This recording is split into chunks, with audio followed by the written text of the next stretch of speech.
Hello everyone, welcome to my channel triple five tarot. I hope आप सभी अच्छे and positively सोच रहे हैं। तो जिन्होंने चैनल को सब्सक्राइब किया उनका दिल से धन्यवाद, thank you so much.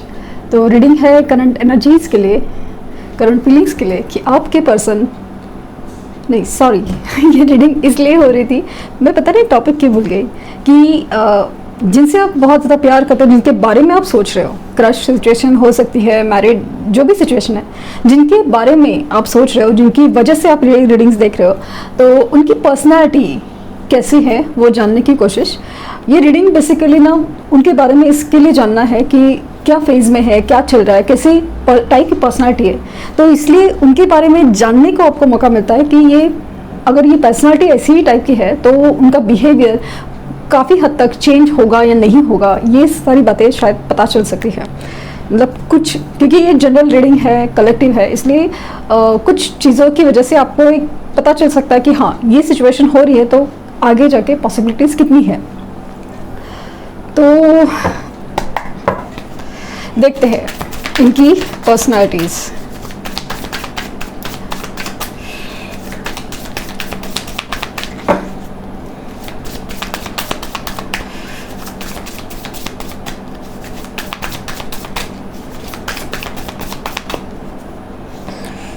Five of Pentacles, Seven of Cups, Two of Cups,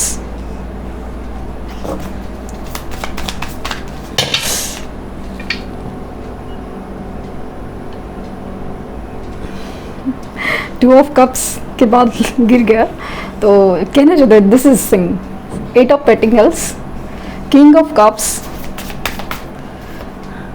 Nine of Pentacles, Knight of Pentacles, Ten of Wands, okay, the Devil और the Wheel।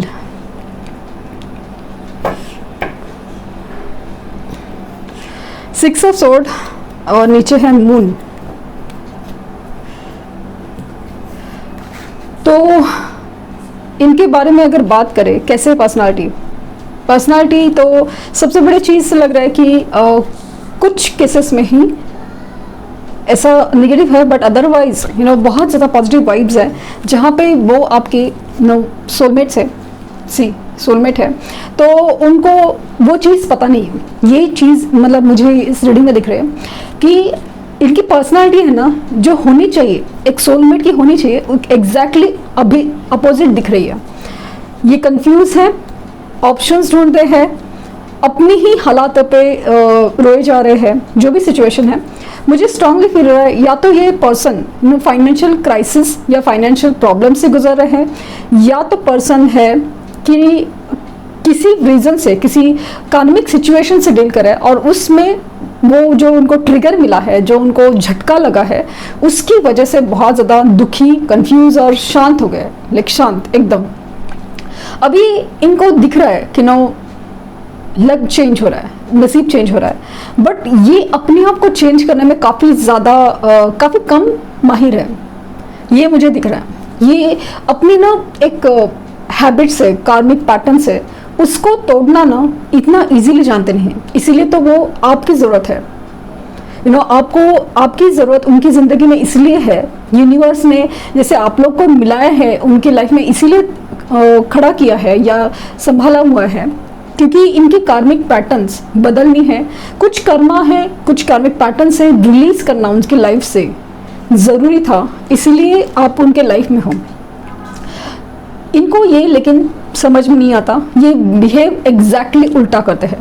कुछ केसेस में ही वो आपके कार्मिक सोलमेट है, और कार्मिक सोलमेट होना गलत बात नहीं है, क्योंकि कितने सारे लोग अपने आसपास है जो कार्मिक सोलमेट्स है, जो हो सकता है कि आपके माँ बाप हो, आपके जो भी पर्सन हो सकते हैं, या फिर भाई बहन हो, दोस्त हो, नेबर्स हो, कितने सारे हो सकते हैं। तो वो जो चीज़ है ना, अपने कर्मा वो क्लियर करने के लिए आए हैं। आपको उनके साथ, उनका आपके साथ जो कर्मा क्लियर करना है उसी लिए होता है। और हमेशा ये लेने की या दुख की बात नहीं होती, हमेशा देने की बात भी होती है। तो वो चीज़ उनके साथ भी है। तो उनका आपका रिश्ता कुछ हद तक कुछ केसेस में कार्मिक सोलमेट का है, जो इंसान आपको लिटरली प्यार करना सिखाने वाला है। लिटरली ये इंसान का जैसा नेचर है, जिसका बिहेवियर है, आपको रियलाइज करवाने वाला है कि प्यार क्या होता है।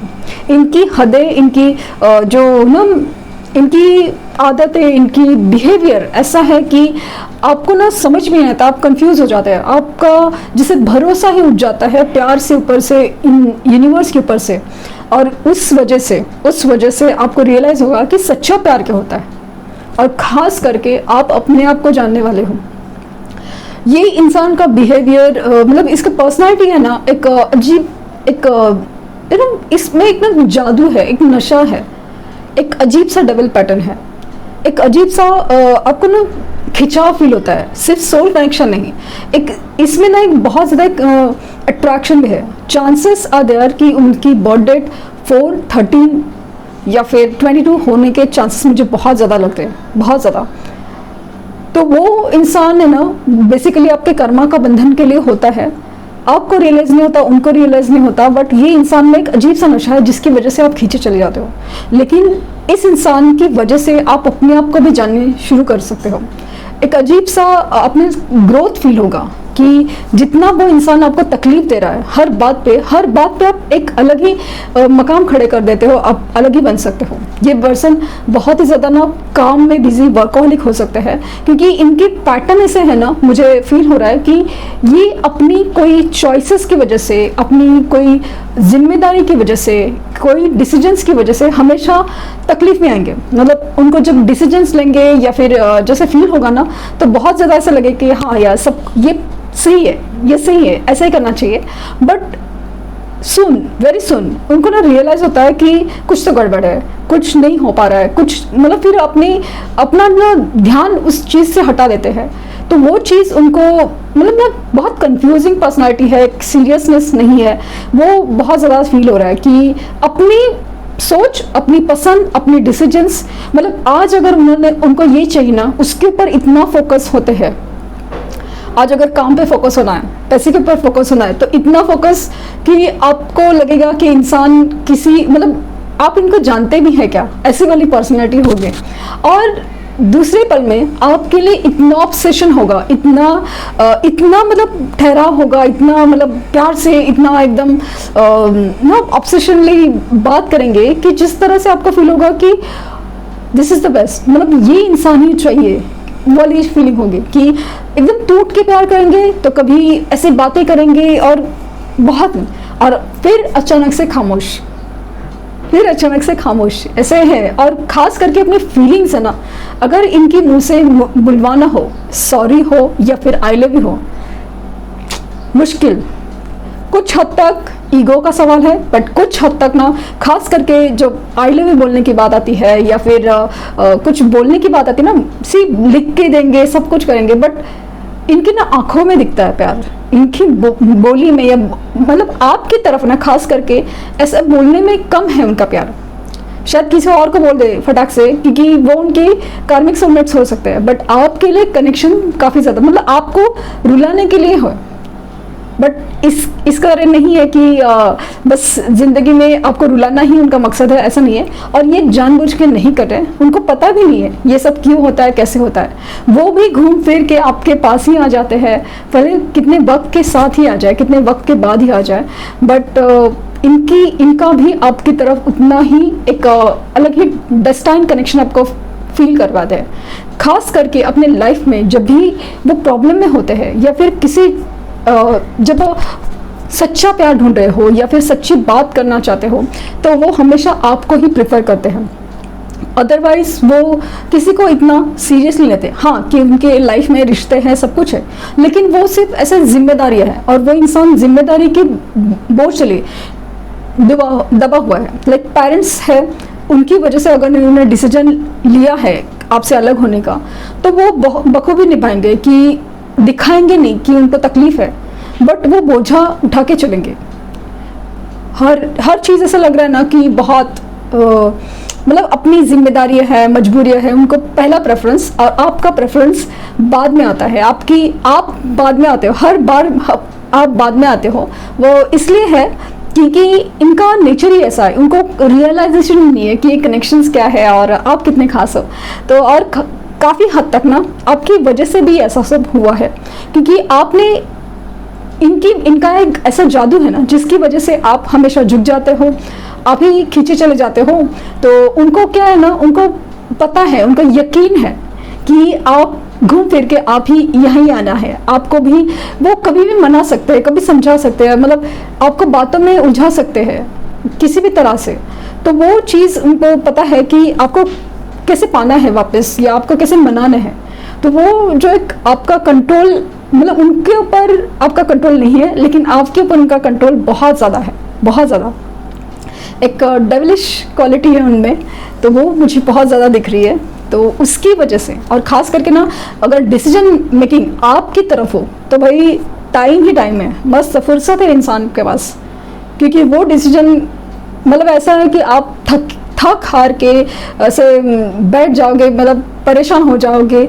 लेकिन इनका डिसीजन होते होते, मतलब आपने देखा होगा कभी कुछ डिसाइड करना है कि मूवी जाना है, डेट पे जाना है, समथिंग, ये इंसान सोचने में इतना टाइम लगा देता है। स्पेशली अगर बात कुछ कमिटमेंट की हो, मैरिज हो, कमिटमेंट की, ये सब बातें छिड़ेंगे ना तो भाई डिसीजन के लिए बहुत वक्त, मुझे वक्त चाहिए, ये पर्सन ये ज़रूर बोलेगा। लेकिन जो एक चीज़ मुझे बहुत ज़्यादा स्ट्रॉन्गली नज़र आ रही है, भले वो दिखाते नहीं है, भले वो जताते नहीं है, भले आपकी सिचुएशन जैसी भी हो, इन कार्ड की एनर्जी बता रही है कि ये इंसान आपसे बेहद प्यार करता है और सच्चा प्यार करता है। और लेकिन कुछ चीज़ें हैं ना, वो उनको समझनी बहुत ज़रूरी है। कुछ चीज़ें उनकी पर्सनालिटी में बदलना बहुत ज़रूरी है, कि ये जो कन्फ्यूजन रहना, ऑप्शंस चूज़ करना, और ना हर बात अलग ही सिचुएशन को प्रायोरिटी देना, आपको प्रायोरिटी नहीं देना, हर चीज़ जैसे आपके हाथ में अभी बदलना, और वो बदल के रहने वाली है।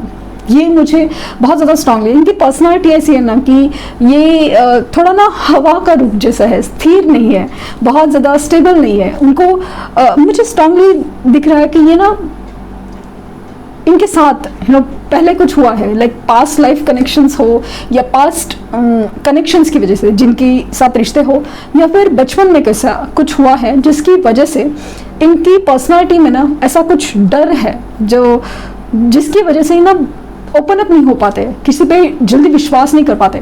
और ख़ास करके आप में, क्योंकि आप में ना वो अलग ही एक ऑरा है, कुछ सोल कनेक्शन है ना, जिसकी वजह से वो आपको हर्ट तो कर देते हैं, दुखी तो कर देते हैं, लेकिन वो अलग तरीके से वो सोल को डिफ्रेंशिएट नहीं कर सकते, कि एक पूरी तरह से आपको नकार नहीं सकते, आपको पूरी तरह से तोड़ नहीं सकते। वो वाली फीलिंग मुझे बहुत ज़्यादा आ रही है कि ये बहुत डीप कनेक्शंस है। तो इनको सुधारना, बदलना जैसे आपकी हाथ में है, आपके ही हाथ में है। जैसे जैसे आपका ऑरा चेंज, आपकी पर्सनालिटी चेंज, आपकी सेल्फ ग्रोथ, आपकी बर्थ चेंज होगी ना, आप इस इंसान में फ़र्क देखोगे। क्योंकि इनको ना एक अलग ही इनकी वीकनेस है, इमोशंस इनकी वीकनेस है, छुपाने में माहिर है अपनी इमोशंस, और ख़ास करके आपके सामने ऐसा लगता है कि आपके सामने वो ना चाहते वो एक खुली किताब बन जाएंगे, और वो अपने आप को ना छुपाना चाहते हैं, कमज़ोर साबित नहीं करना चाहते। तो वो चीज़ मुझे बहुत ज़्यादा फील हो रही है। बहुत इनको ना ट्रैवलिंग का बहुत शौक़ होगा, लाइक कि घूमने जाना है यहाँ से वहाँ, तो वो चीज़ का बहुत शौक़ होगा ट्रैवलिंग का। और फाइनेंसेस अभी नहीं है, लेकिन पहले तो थे, लेकिन उसके बाद भी होंगे। लेकिन इनकी जो डिसीजंस है ना, वही चीज़ उनको हमेशा अप डाउन करती हैं, हमेशा अप डाउन करती है उनको। लेकिन ये मतलब आप कुछ बोलते भी होंगे ना, तो समझते भी नहीं होंगे कि क्या करना है, क्यों करना है, कैसे, लाइक उनकी तरफ से ऐसा होगा ना कि क्या है ये सब क्या है, वाली सिचुएशन होगी। तो आप कुछ समझाने जाएंगे ना, तभी भी समझेंगे नहीं। देखते हैं कि यूनिवर्स एक्चुअली उनको क्या कहना चाहती है, जो वो सुनना नहीं चाहते या सुन नहीं पा रहे। स्टे ओपन माइंडेड, और काम इज़ नॉट वीकनेस। तो अभी जैसे मैंने कहा ना कि ये अपनी ना वीकनेस, अपनी मजबूरियाँ, अपनी कमज़ोरियाँ दिखाना नहीं चाहते। अगर ये शांत है ना तो उनको लगता है कि ये एक वीकनेस है, मतलब कहीं पर भी ऐसा लग रहा है उनकी लाइफ में जो कंट्रोलिंग सिचुएशन है वहाँ पे भी वो शांत है, तो वो चीज़ ऐसा है ना कि वो तूफानों की पहले की शांति है। ये पर्सन भी एक दिन ऐसा तूफान मचाने वाले हैं ना कि पूछो मत, वो जो अदर सिचुएशंस में है। तो उनको ना थोड़ा खुल के बोलना चाहिए, एक्सप्रेस करना चाहिए फीलिंग्स को, अपनी इमोशंस को, अपनी प्रॉब्लम्स को, और स्पेशली आपके साथ ठीक से बात करनी चाहिए कि क्या हो सकता है कि नहीं हो सकता। क्योंकि कैसा है ना, इस इंसान की जो चल रहा है ना मन में कि दिल और दिमाग दोनों में जंग छिड़ी हुई है। और जैसे जैसे टाइम होता है ना, एक फेज़ होता है लाइफ का जिसमें ये चीज़ें बहुत मेंटली डिस्टर्ब करती है, तो उस बीच में वो गलत डिसीजन लेते हैं, लेकिन आपके पास आके बैठना, बात करना वो ज़रूरी नहीं समझ रहे, तो उसके लिए प्रॉब्लम्स उलझती जा रही है। तो वो चीज़ मुझे दिख रही है। आई होप ऐसा ही हो। आप कमेंट करके बताइए क्योंकि आप जानते हैं इस इंसान को बेहतर। तो देखते हैं कि क्या ये सच में ऐसा है या फिर कुछ और। तो आई होप आपको कुछ गाइडेंस मिली हो। लाइक शेयर सब्सक्राइब करना ना भूलें। Thank you universe, thank you universe and thank you universe.